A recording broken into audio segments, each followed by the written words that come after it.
السلام عليكم ورحمه الله تعالى وبركاته. كي دايرين؟ بخير؟ نتمنى ان شاء الله الرحمن الرحيم تكونوا تشوفوا الفيديو ديالي نتوما في احسن الاحوال.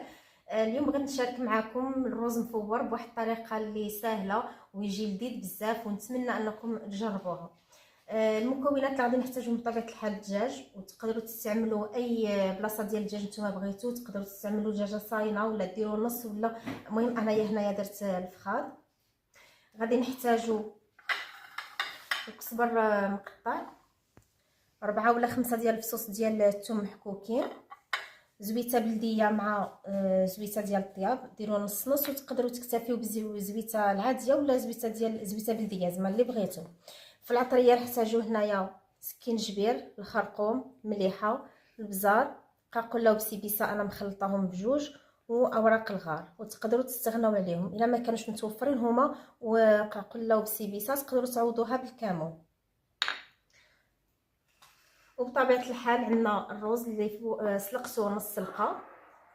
انا هنا استعملت بسماتي، تقدروا تستعملوا اي نوعيه، المهم اللي يكون ما يتعجنش وصافي. تقدروا تستعملوا حتى الرز الصفر، انا استعملت بسماتي لانه يجي زوين في هذه الوصفه. غادي نجيبوا شي حاجه اللي نديروا فيها هذا القزبر والثوم.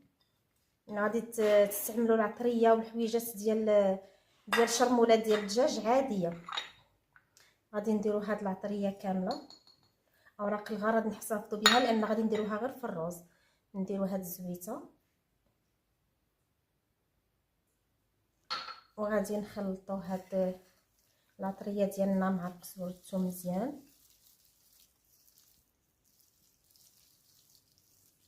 هاد الشرموله ديالنا غادي واحد شويه نخليوه هنايا للرز.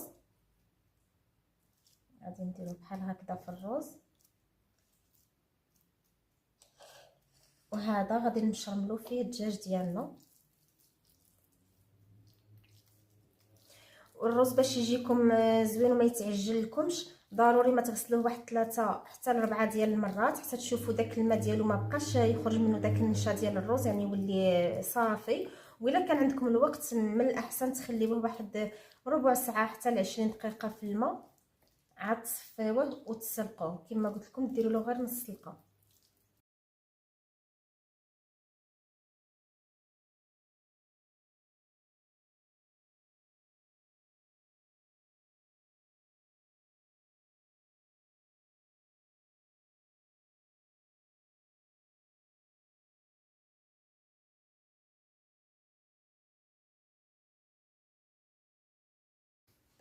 الدجاج ديالنا ها هو شرملته، نخليه على جنب، وغادي ندوز باش نخلط هذيك الشرموله مع الرز.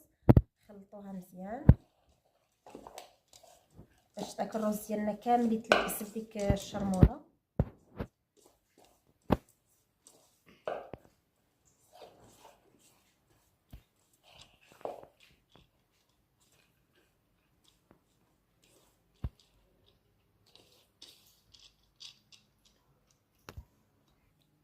الرز ديالنا ها هو صافي شرملته، الدجاج ديالنا حتى هو. غادي نجيبوا الكوكوط ديالنا ونديروا فيها واحد، انا راني دايره هنايا لتحت، هانتي شوفي راني دايره لتحت الماء في الكوكوط، ودايره واحد الزلافه دايره فيها حتى هي الماء. عاد نحط الكسكاس ديالي لان ما عنديش انايا الكوكوط اللي يلصق فيه هذاك الكسكاس. المهم ندير انا هاد الطريقه. غادي نحطوا هذا الرز بحال هكذا هو الاول.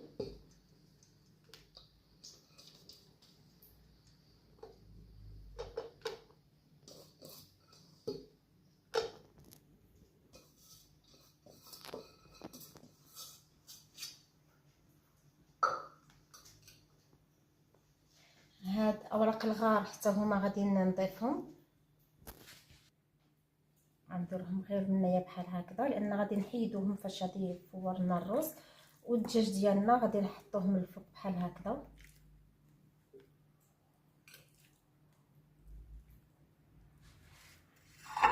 ديك الشرموله كامله غادي نحطوها بحال هكذا من الفوق.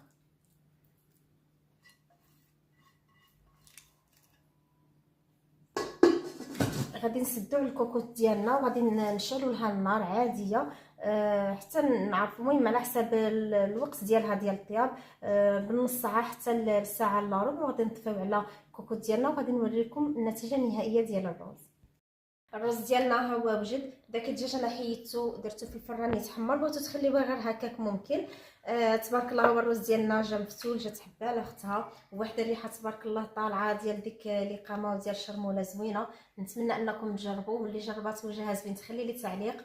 والفيديو القادم ان شاء الله ما تنساونيش باللايكات، ما تنساوش تخليو لي تعاليق زوينه وتشتركوا في القناه باش يوصلكم كل ما هو جديد.